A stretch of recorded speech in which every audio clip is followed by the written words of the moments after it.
Hello friends, welcome to doubt channel. कल science का content plus pedagogy का 15 question कराया गया था, जिसमें ज़्यादातर के जनरली कल कंटेंट पे बेस था क्वेश्चन। आज जो बताया जा रहा है 15 क्वेश्चन और है उसमें, तो उसमें ज़्यादातर के इसमें मिलेगा आपको पेडागोगी पे बेस है। तो 15 क्वेश्चन का प्रैक्टिस इसलिए बनाया गया है ताकि वीडियो छोटा हो, देखने में भी आपको अच्छा लगे, इसलिए इसको बनाया गया इस तरह का। और साथ में साथ ये भी बता दूं कि अभी तक सीटेट का कोई नोटिफिकेशन नहीं आया है, तो आप प्रैक्टिस सेट को ज़रूर बनाएं, क्योंकि आप सीटेट के ऑफिशियल वेबसाइट पे जाइएगा तो देखिएगा प्रीवियस क्वेश्चन और फिर उसका 6 आंसर की डाला हुआ है। तो सीटेट का कहीं ना कहीं इसको डालने का कहीं ना कहीं मकसद है कि 18-19 के पेपर को आप अच्छे से बना जाएं, क्योंकि इसी बेस पे क्वेश्चन आएगा। ठीक है, तो इसको अच्छे से बनाइए। और साथ में साथ ये वीडियो अगर आपको अच्छा लगे, लाइक शेयर एंड सब्सक्राइब जरूर करें। तो चलते हैं नेक्स्ट क्वेश्चन पर। क्वेश्चन पे चलते हैं। पहला क्वेश्चन क्या कहता है, ये पहला क्वेश्चन है, समतल दर्पण से रिलेटेड है कि समतल दर्पण में बनने वाले प्रतिबिंब के संबंध में नीचे दिए गए कौन से कथन सत्य है। Which of the following statements is are correct regarding image and formation in plane mirror. आपको इंग्लिश हिंदी दोनों में क्वेश्चन दिया हुआ है और दोनों में क्वेश्चन को जनरली एनालाइज किया जाएगा और दोनों आप देख सकते हैं जो आपको अच्छा लगे। पहला है, सबसे पहले हम प्रतिबिंब के बारे में आपको बता दें क्या है, इसका आंसर आप बताइएगा। उसके बाद देखिए, ये समतल दर्पण की बात बोल रहा है, तो समतल दर्पण द्वारा बना प्रतिबिंब की बात करें तो ये सबसे पहले समतल दर्पण द्वारा बना प्रतिबिंब जो है सीधा प्रतिबिंब होगा। अगर आप कॉपी पेन साथ में रखें तो जरूर नोट करेंगे। दूसरा है कि इसका आभासी बनेगा, और इसका है कि वस्तु के समान साइज का होता है इसका इमेज। फिर चौथा है कि प्रतिबिंब दर्पण के पीछे उतना ही दूरी पर बनता है जितना दर्पण के सामने बिंब की दूरी होती है। ठीक है। पांचवा है कि इमेज इज लैटरली इन्वर्टेड, इसका मतलब प्रतिबिंब पार्श्व परिवर्तित होता है। तो इस तरह का अगर ऑप्शन मिले तो आप इसको टिक लगा सकते हैं। अब ऑप्शन पर चलते हैं। देखिए, पहला ऑप्शन है कि इसमें ए बी सी डी करके उसमें ऑप्शन आपको चूज करना है। पहले लिखा है कि प्रतिबिंब सीधा प्रतिबिंब बनता है, तो ये सही बात है आपका कि प्रतिबिंब सीधा प्रतिबिंब बनता है। दूसरा है कि वास्तविक प्रतिबिंब, तो वास्तविक प्रतिबिंब का जिक्र नहीं किए तो ये नहीं होगा। प्रतिबिंब पार्श्व परिवर्तित होता है, ये इसका जिक्र किए हैं तो ये होगा। और प्रतिबिंब का साइज बिंब के साइज के बराबर होता है। तो इसमें ऑप्शन देख लीजिए, ए फिर सी डी। अब ए सी डी किस में है? पहला ऑप्शन ए, फिर दूसरा सी डी। अब खोजिए ए सी डी ऑप्शन किस में है, तो ऑप्शन सेकेंड में आपको मिलेगा। तो ये इसका राइट आंसर हो गया। नेक्स्ट क्वेश्चन पे चलते हैं। निम्नलिखित में से, ये पेडागोजी का क्वेश्चन है, निम्नलिखित में से क्या विज्ञान की प्रकृति संदर्भ में सही नहीं है। तो पहला ऑप्शन दिया हुआ है कि विज्ञान सीखने का अंतःवैयक्तिक क्षेत्र है, और इंग्लिश में दिया हुआ science is interdisciplinary of area of learning. Interdisciplinary का मतलब ये होता है कि साइंस को जो है लिंक करके, जोड़ करके पढ़ाया जाता है। और इसके बाद यही इसका हिंदी का भी मतलब है। फिर विज्ञान हमेशा अस्थायी है, ये भी सही है, सही लग रहा है। विज्ञान सदैवाद को बढ़ावा देता है, और विज्ञान तथ्य के समुच्चय समतुल्य है, तो ये गलत है, क्योंकि साइंस फैक्ट पे बात करता है, जो चीज़ सच होगा उस फैक्ट पे बात करेगा, लेकिन यहाँ पे इक्विवेलेंट लग गया, इसके कारण ये ऑप्शन सही नहीं होगा। इसलिए अगर सही इसका आंसर देखा जाए तो ऑप्शन नंबर 4 हो जाएगा। ऑप्शन क्या होगा? 4 इसका आंसर हो गया। चलते 78 में कि एनसीएफ के अनुसार अच्छी विज्ञान शिक्षा होनी चाहिए, तो कैसा होनी चाहिए अच्छी विज्ञान शिक्षा? तो आपके हिसाब से क्या होगा आंसर? कि जो एनसीएफ जो कहता है कि अच्छी विज्ञान शिक्षा होनी चाहिए, तो अगर इसको पढ़ते हैं, विज्ञान, पहला ऑप्शन जो है लिखा हुआ है कि विज्ञान शिक्षक के प्रति निष्ठा है, फिर बच्चे के प्रतिनिष्ठ है, फिर विद्यालय के वातावरण के प्रतिनिष्ठ है, फिर कक्षा कक्ष के संस्कृति के प्रतिनिष्ठ है। इसमें देखा जाए तो पॉजिटिव है, पहला वाला को छोड़ के बाकी पॉजिटिव लग रहा है, लेकिन और चौथा वाला ये निगेटिव है और फर्स्ट और फोर निगेटिव है। इन दो ऑप्शन ये पॉजिटिव लग रहा है, लेकिन यहाँ पे एनसीएफ के हिसाब से अगर देखा जाए तो बच्चे की शिक्षा होनी चाहिए तो बच्चे के प्रतिनिष्ठ होनी चाहिए, true to the child. Option number 2। Next question 79 है कि एक अच्छी विज्ञान शिक्षा पाठ्यचर्या की निम्नलिखित में से कौन सी वैधता संतुष्टि क्रियाकलाप का प्रयोग द्वारा होती है। ठीक है, पहला ऑप्शन संज्ञानात्मक, ऐतिहासिक, पर्यावरणिक संबंधित और प्रक्रियात्मक। तो एक अच्छी विज्ञान शिक्षा पाठ्यचर्या की बात किया जाए तो एक्टिविटी एंड एक्सपेरिमेंट यहाँ पे लिखा हुआ है ना, क्रियाकलाप और प्रयोग द्वारा दर्शाता है।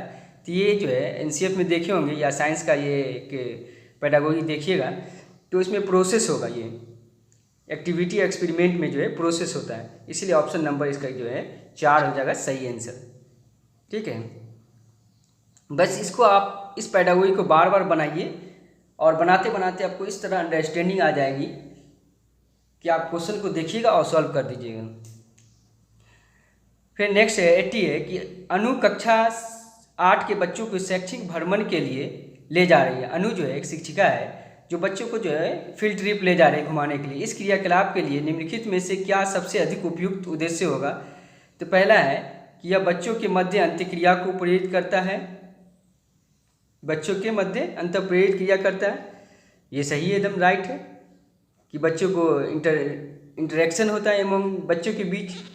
उसके बाद यह ठोस अनुभवों के द्वारा कौशलों को बढ़ावा देता है, ये भी सही है कि वहाँ जब गया है तो वो अपने ठोस चीज़ों को आँखों से देखेगा, ये भी सही है।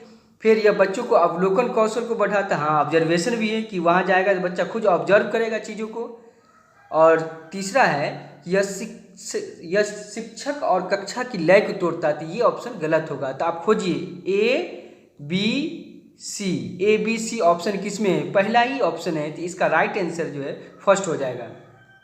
ठीक है, नेक्स्ट क्वेश्चन 81 में 81 क्या कह रहा है कि निम्नलिखित में से अपर प्राइमरी विज्ञान शिक्षा का उद्देश्य नहीं है। तो क्या इसमें उद्देश्य नहीं है। पहला ऑप्शन बच्चों की प्राकृतिक जिज्ञासा का पोषण करना, जीवन के प्रति झुकाव और सहभागिता मूल्यों का विकास करना, वैज्ञानिक स्वभाव का विकास करना, अवधारणाओं के पाठ्य पुस्तकों परिभाषा को बल देना। इसमें नहीं है। तो देखिए बच्चा को टेक्स्ट बुक पर और डिफिनेशन कंसेप्ट पर कभी नहीं दिया जाता है, बच्चों को याद कराया जाता है, इसीलिए इसका नेगेटिव देखा जाए तो ऑप्शन नंबर 4 जो है, जो इसमें लिखा हुआ टेक्स्ट बुक पर बात कर रहा है, जो कि कभी टेक्स्ट बुक पर बच्चे के लिए नहीं बात किया जाता है और परिभाषा पर बल देने के लिए नहीं कहा गया है, इसलिए ऑप्शन नंबर 4 सही होगा। 82 में देखिएगा निम्नलिखित में बच्चों को समालोचनात्मक चिंतन को बढ़ावा दे सकता है, माने कि क्रिटिकल थिंकिंग के बारे में बता रहा है कि बच्चों को कक्षा में विज्ञान के पाठ्य पुस्तक को पढ़ने के लिए कहना। दूसरा है कि बच्चों को पाठ्य पुस्तक के अंत में दिए गए अधिगम विस्तार को पढ़ने के लिए कहना। तीसरा है बच्चों के समूह आपस में चर्चा और इसके उपरांत बड़े समूह को साझा करने के लिए कहना और शिक्षक के द्वारा प्रयोग दर्शन करना। तो अगर देखा जाए ऑप्शन की बात करें तो ये तो है क्रिटिकल थिंकिंग पहला में तो होगा नहीं, ना ही दूसरा में भी होगा अगर पढ़िएगा तो, और ना ही चौथा में होगा। ऑप्शन देखा जाए तो बच्चों के समूह में आपस में चर्चा, ऑप्शन नंबर 3 में देखा जाए तो ये सही होगा कि बच्चों को आपस में समूह में चर्चा के लिए कोई भी क्वेश्चन देकर और आपस में बोली कि डिस्कशन करने के लिए, तो उसका जो है क्रिटिकल थिंकिंग जो है माइंड जो है बढ़ेगा। तो इसीलिए ऑप्शन की बात करें और फिर उससे नहीं होगा तो फिर बड़े लार्ज ग्रुप को दिया जाएगा, तो ग्रुप बना के डिस्कस करने से जो है क्रिटिकल थिंकिंग बढ़ता है। तो इसलिए ऑप्शन देखा जाए तो ऑप्शन नंबर 3 सही राइट आंसर होगा इसका। 82 के बाद 83 में कि एक शिक्षक कक्षा का आरंभ एक दिए भोजन के नमूने को मंड रासायनिक परीक्षण का प्रदर्शन करके करता है। उपयुक्त रेखांकित शब्द में से संबंधित संज्ञानात्मक प्रक्रिया पहला सृजन करना, विश्लेषण करना, अनुप्रयोग करना, बोध करना। ये देखिए एक ब्लूम टेक्सोनॉमी का क्वेश्चन है। तो ब्लूम टेक्सोनोमी में आप देखते हैं कि उसका जब नीचे से ऊपर जाइएगा तो पहला दिया नीचे में नॉलेज, फिर अंडरस्टैंडिंग, फिर अप्लाई, फिर एनालिसिस, फिर सिंथेसिस, फिर एवल्यूएशन। तो इसका बात करें तो इसी बेस पे क्वेश्चन है, ब्लूम टेक्सोनोमी पर क्वेश्चन पूछता भी है, लेकिन उसी को घुमा के पूछता है, बस कुछ नहीं, खाली उसको पढ़ जाइए आप ब्लूम टेक्सोनोमी को। तो साइंस में भी हर चैप्टर में, हर सब्जेक्ट में देखिएगा ब्लूम टेक्सोनोमी का क्वेश्चन रहता है। देखिए, एक शिक्षक जो भोजन के बारे में अगर बच्चे को बताया, भोजन का एग्जाम्पल दिया, तो बच्चे को नॉलेज हुआ वहाँ पे। फिर उसके बाद उसको दिखाया भोजन का सैंपल में कौन कौन सैंपल है, तो बच्चा अंडरस्टैंडिंग करेगा अपने आप में। फिर उसके बाद कह रहा है कि इसमें केमिकल टेस्ट करने के लिए बोला, जब ये इसमें केमिकल टेस्ट करेगा तो इसमें अप्लाइंग आएगा, इसमें कि बच्चा अप्लाई करके उसको देखेगा। तो देखिए अप्लाई इसमें कौन सा है, अप्लाइंग अनुप्रयोग करना, ऑप्शन नंबर 3 सही है, राइट आंसर। 84 में देखा जाए कि निम्नलिखित में से गतिविधि बच्चों में सक्रिय अधिगम का प्रावधान नहीं करेगी, तो बताइए कौन सा होगा जो एक्टिविटी के बारे में बोल रहा है। एक्टिविटी जो है बच्चों में सक्रिय अधिगम का प्रावधान नहीं करेगी, नहीं खोजना आपको। तो विज्ञान क्लब की स्थापना, क्षेत्र भ्रमण का आयोजन, विज्ञान कोना बनाना और कक्षा में व्याख्यान सुनना। तो देखिए बच्चों को जब भी लेक्चर वाली बात हुए तो ये नेगेटिव पॉइंट हो जाएगा आपका, तो लेक्चर की बात तो नहीं होगा, कक्षा में व्याख्यान सुनना। बाकी ये सब सही है कि क्लब की स्थापना करना, ये एक्टिविटी में आ जाएगा, क्षेत्र भ्रमण ये भी आ जाएगा, विज्ञान का ये साइंस कॉर्नर ये भी हो जाएगा। लेकिन लेक्चर जो कभी नहीं होता इस तरह, आप ऑप्शन को छांटने का एक तरीका ढूंढ लीजिएगा तो आसानी से ये बन जाएगा। तो ऑप्शन नंबर 4 राइट आंसर सही है। 85 में देखा जाए तो 85 में विज्ञान के निम्नलिखित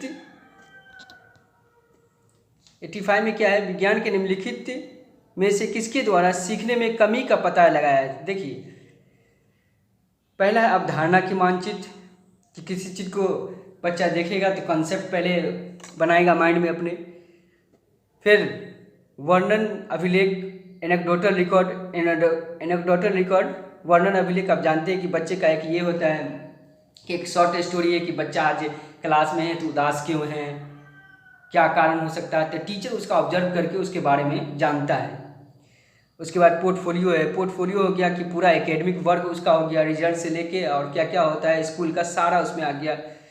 फिर सत्र अंत उपलब्धि परीक्षण, तो अगर इसमें देखा जाए तो इसका आंसर जो है ABC सही है, कि बच्चे को कोई चीज़ कमी का पता लगाने के लिए कमी का पता लगाना है तो ये कंसेप्ट मैपिंग से हो सकता है, फिर वर्णन अभिलेख से भी हो सकता है, पोर्टफोलियो से भी हो सकता है, पता चला। लेकिन ये सत्र जो है टर्म एंड ऑफ अचीवमेंट जो होता है ये नहीं होगा यहाँ पे ऑप्शन में। तो ऑप्शन देखा जाए तो ABC सही ऑप्शन किस राइट आंसर 3 होगा इसका।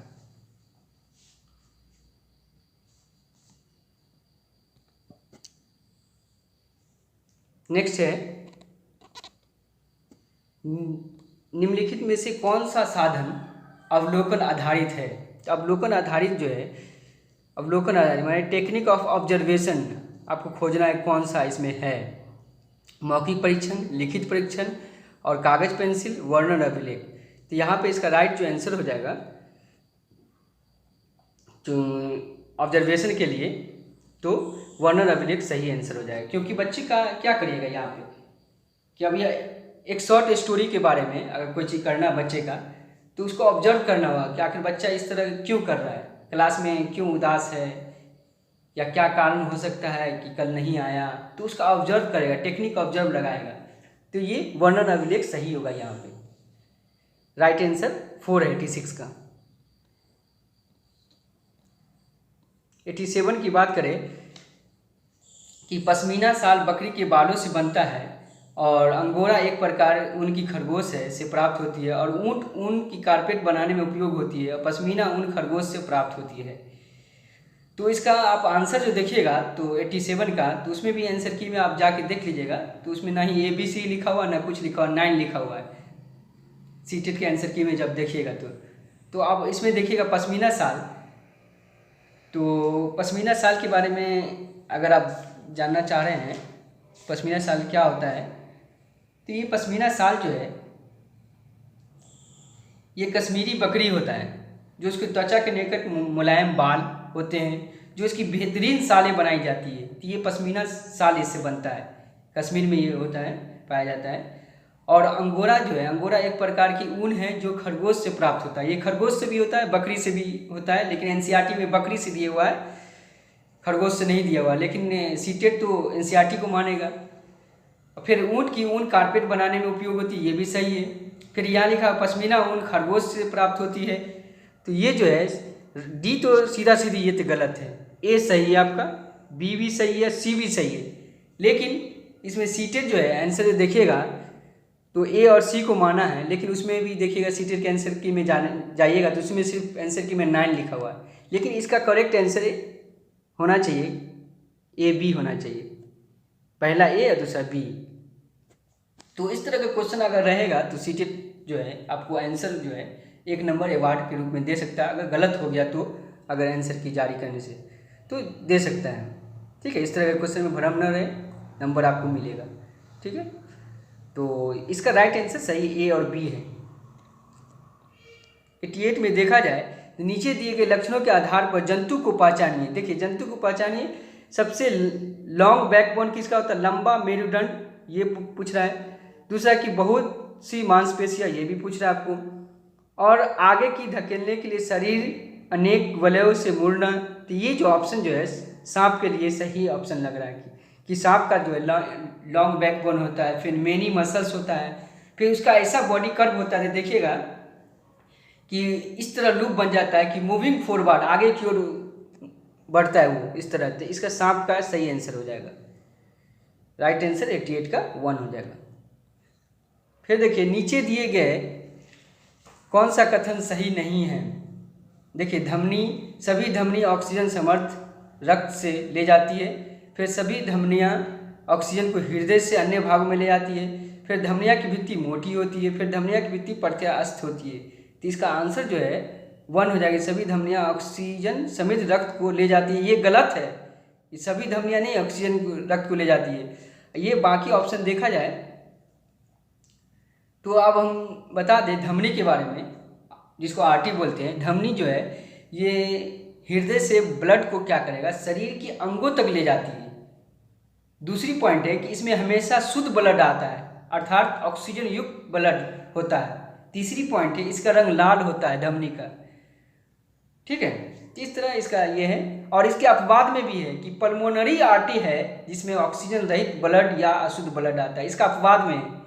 लेकिन आपको 3 ही पॉइंट याद रखना है कि सबसे पहले पॉइंट ये हृदय से ब्लड को शरीर के अंगों तक ले जाती है।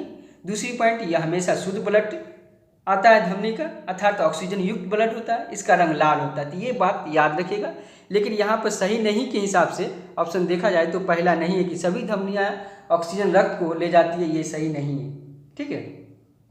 ऑप्शन नंबर 1 होगा। और जो बोलते हैं उसको नोट जरूर कर लिया कीजिएगा। अब आइए 90 लास्ट क्वेश्चन है कि निम्नलिखित मिलानों में से सही क्रम को पहचानिए कि एसिटिक अम्ल जो है क्या हो जाएगा, बताइए। एसिटिक अम्ल क्या हो जाएगा, पहला एसिटिक अम्ल, पहले आप आंसर को पहचानिए, ढूंढिए, ठीक है। एसिटिक अम्ल जो है क्या हो जाएगा, आप पहले पहचानिए। एसिटिक अम्ल सिरका हो जाएगा, नहीं। ऑप्शन देखा जाए तो एसिटिक अम्ल के बारे में ये ऑप्शन 4 में जाएगा, ए का 4 में जाएगा, ठीक है। फिर लैक्टिक अम्ल तो जानते हैं दही में होता है, तो बी का 1 में जाएगा। तो देख लीजिए इसमें ऑप्शन A4 B1 कौन है। देखिए A4 ये इसमें तो नहीं है, पहला ऑप्शन छाड़ दीजिए, दूसरा में नहीं है, तीसरा में है, चौथा में भी नहीं है। तो देखिए ऑप्शन भी छाटने का तरीका आना चाहिए। देखिए A4 B1 किसी में नहीं है, तो ऑप्शन नंबर 3 जो है सही आंसर हो जाएगा। A4 पहला लैक्टिक अम्ल सिरका, फिर B1 है, देखिए B1 दही में लैक्टिक अम्ल, फिर ऑक्जेलिक अम्ल, ऑक्जेलिक अम्ल किस में हो जाएगा, पालक में हो जाएगा, तो C2 हो जाएगा। फिर D3 हो जाएगा एस्कॉर्बिक अम्ल, एस्कॉर्बिक अम्ल किस में हो जाएगा, नींबू में। और इसके साथ और भी बता दें कि जैसे फॉर्मिक अम्ल किस में पाया जाता है, तो चींटी के डंक में, ठीक है। उसके बाद एस्कॉर्बिक अम्ल आंवला, सिट्रस फल, तो एस्कॉर्बिक दिया हुआ देखिए नींबू वंश फल। फिर टार्टिक अम्ल पूछेगा तो बोलेगा इमली और अंगूर, कच्चे आम, इस सब में पाया जाता है। तो इसको ज़रूर देख लीजिएगा एक बार और बहुत सारे क्वेश्चन एराइज हो सकता है, तो क्वेश्चन जब भी पढ़िए तो उसको जोड़ के पढ़िए कि जो क्वेश्चन आया है आपको ऑप्शन में उसके साथ साथ और भी जोड़ के पढ़िए, ताकि वो क्वेश्चन आने वाला होगा तो वो आपसे सॉल्व हो जाएगा। ठीक है। और दोस्तों आपसे ये भी कहते हैं कि अगर आप पहली बार हमारे चैनल पे तो लाइक सब्सक्राइब जरूर करें, शेयर जरूर करें। अगर आपको अच्छा लगता है मेरा वीडियो तो सब्सक्राइब जरूर करें। Thanks, be safe, be care.